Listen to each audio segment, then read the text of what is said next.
मोची और राजा की छोटी सी कहानी से आज के दिन की शुरुआत करते हैं। आप सभी की इच्छाओं को नमन करता हूँ। एक राजा था, बहुत बड़ा। उस पे महल, धन दौलत, हाथी घोड़े, बहुत सी रानियाँ, सब कुछ था। और उसी राज्य में एक मोची रहता था। वह अपने जूते चप्पल रिपेयर करता था और अपना जीवन यापन करता था। बड़ा खुश रहता था, सारा दिन हंसी ठटोले, गाना गाना। और राजा सब कुछ होने के बावजूद भी परेशान रहता था। तो एक दिन राजा के दिमाग में एक बात आई। अपने वजीर को बोला कि भाई, मेरे पूरे राज्य में सबसे सुखी आदमी कौन है, उसे ढूंढ करके लाओ। जब वह चारों तरफ इस बात को पूछा गया, कहा गया, जांचा गया, तो पता चला कि जी सबसे सुखी आदमी तो मोची है। पूरे दिन हंसता रहता है, काम करता रहता है, उसे किसी से कोई ज़्यादा फालतू मतलब नहीं है। कौन क्या कर रहा है, कौन कैसे कर रहा है, इससे कोई मतलब नहीं। उसे अपने से मतलब है और अपने में मस्त रहता है। अपना काम करता है, अपने घर जाता है, अपने परमात्मा का नाम लेता है, बच्चों को पालता है। यही बात राजा तक पहुंची कि जी सबसे सुखी आदमी तो एक मोची है। तो राजा ने कहा, भैया लाओ बुला के उसको, मोची को। जब मोची आया तो राजा ने पूछा कि भाई, मेरे पास तो धन दौलत, कई रानियां हैं, काफ़ी लंबा चौड़ा सिस्टम है, और मैं तो दुखी रहता हूँ और तू इतना खुश क्यों रहता है? तो मोची ने कहा, महाराज, मुझे तो सिर्फ अपने से मतलब होता है। जो आता है मेरे पास जूते गठवाने, मेरा ग्राहक है, उसको मैं नमन करता हूँ, आदर करता हूँ, बिठाता हूँ और उसकी समस्याएं सुनता हूँ। उन समस्याओं में जो मुझे लगता है तो उसे राय भी दे देता हूँ, क्योंकि समस्याएं तो हर घर में हैं। राजा को बड़ा दिक्कत हुई कि यार, मैं तो यहाँ बैठ करके भी समस्याएं कम सुनता हूँ, इतनी ज़्यादा टाइम नहीं दे सकता, और ये मोची तो सारा दिन बैठ करके न्याय भी करता है, लोगों को राय भी देता है। तो ये कैसे हो पाता है? उसने कहा, महाराज, मेरी जो पत्नी है वो एक है, मैं उससे अच्छे से रहता हूँ, अच्छे प्रेम करता हूँ उससे। मेरा जो बच्चे हैं वो नेक हैं, वो अपना पढ़ाई लिखाई उस पर ध्यान देते हैं, और मेरे जो माँ बाप हैं वो भी आनंद में रहते हैं। मैं उनका भरण पोषण करता हूँ क्योंकि मेरी ड्यूटी है, इसलिए मैं खुश रहता हूँ, उतना कमा लेता हूँ। और मैं जिस परमात्मा की पूजा करता हूँ वो भी एक है। मैं भटकता नहीं हूँ। दुनिया अपनी अपनी बात रखती है, लेकिन मैं भटकता नहीं। तो राजा के दिमाग में भी बात आई कि मेरे तो सैकड़ों रानियां हैं, सैकड़ों बच्चे हैं, और मैं तो सबकी फिक्र में रहता हूँ। माँ बाप हैं, उनको भी टाइम नहीं दे पाता हूँ। तो राजा ने उसको 100 सोने की असरफियाँ दे दी इनाम में। ये तो बढ़िया काम करता है, ये 100 असरफियाँ ले जा। अब वह मोची 100 असरफी लेके चला गया। वो मोची रात भर नहीं सो पाया, बड़ा बेचैन रहा। इनको कहाँ रखूं, कहाँ छुपाऊं, कहीं पत्नी ना ले ले, कहीं माँ बाप ना ले लें, कहीं बच्चे ना ले लें। तो उसको अपने पे ही शक होने लग गया, और जबकि अब तक कोई दिक्कत ही नहीं थी उसको। तो सुबह आकर के उसने राजा से क्षमा मांगी, महाराज, मैं ये आपकी असरफियाँ नहीं ले सकता। इन्होंने तो मेरे को सोने ही नहीं दिया रात भर। रात भर मुझे चिंता रही।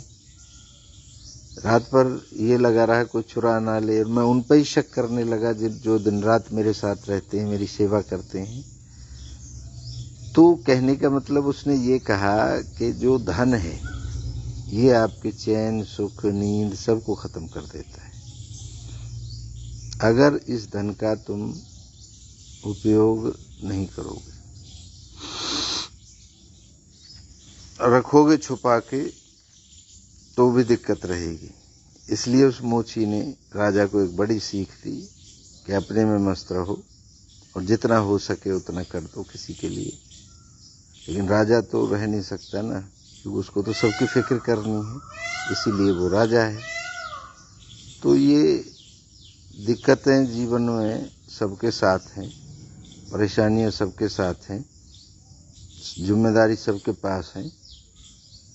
लेकिन उन जिम्मेदारियों में भी आप खुश रह सकते हैं, आनंद में रह सकते हैं, क्योंकि आपकी जो इच्छाएं हैं वो सबको खुश करने की इच्छाएं हैं।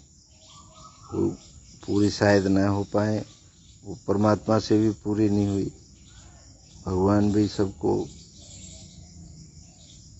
खुशहाल और सुखी देखना चाहते थे। एक बात और याद आ गई महादेव पार्वती की।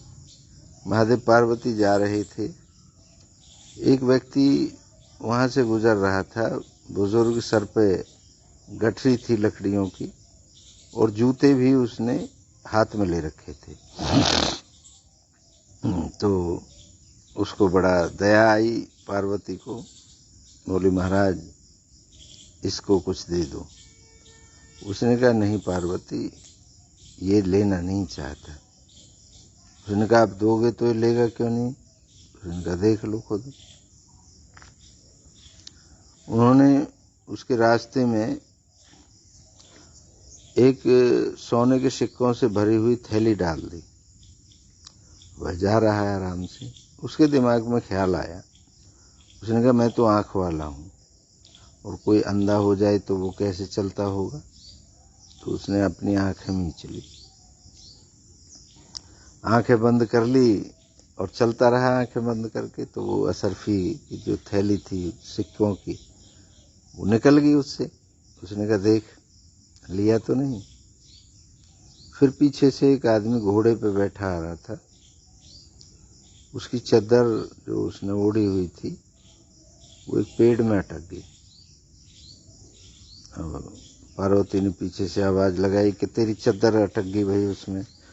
उसने कहा अटक जाने दो, और देगा तेरा खसम, मतलब तेरा घरवाला और देगा। और वो चलता रहा, उसको सामने वो थैली पड़ी नजर आई, उसने घोड़े से उतरा, थैली उठाई, रखी और चल दिए। बोला ये दे दिया देखो।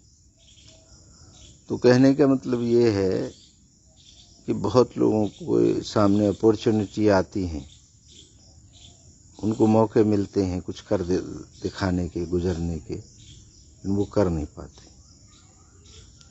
और बहुत लोगों चलते रहते हैं, उनको अपॉर्चुनिटी मिल जाती है।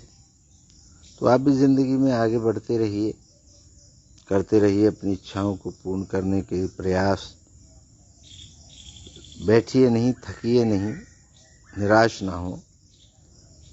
जो इच्छा आपने सोच रखी है वो एक ना एक दिन जरूर पूरी होगी, अगर आप उसको पूरी शिद्दत के साथ उसे पूर्ण करने में लगे होंगे। तो बहुत जिंदगी में कहानियां हैं, हकीकत हैं कि साधारण परिवारों से निकल करके लोग बड़े बड़े पदों पर, बड़े बड़े ओहदों पर पहुंचे हैं। शुरू में हर कोई छोटा बच्चा ही होता है, शुरू में हर कोई उस प्रकार से ही पैदा होता है जिस प्रकार से दूसरे लोग अन्य पैदा होते हैं।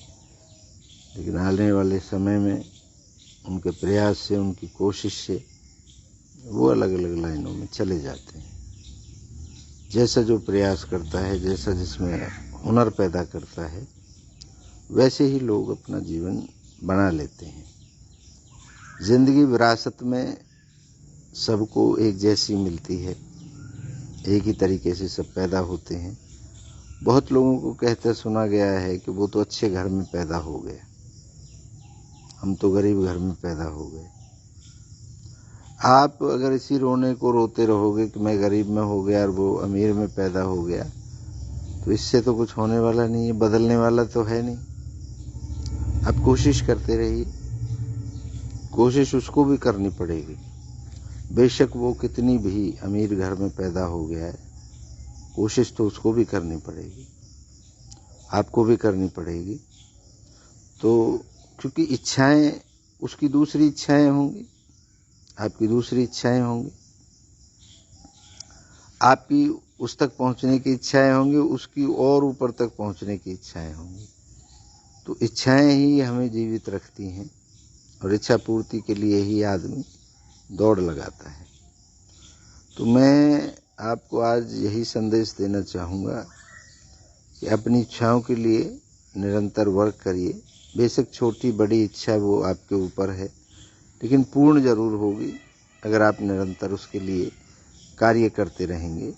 और अगर कार्य करना छोड़ देंगे तो अपने आप इच्छा किसी की पूर्ण नहीं होती। आप सभी की इच्छाओं को पुनः नमन करता हूँ। आप सबकी जय हो।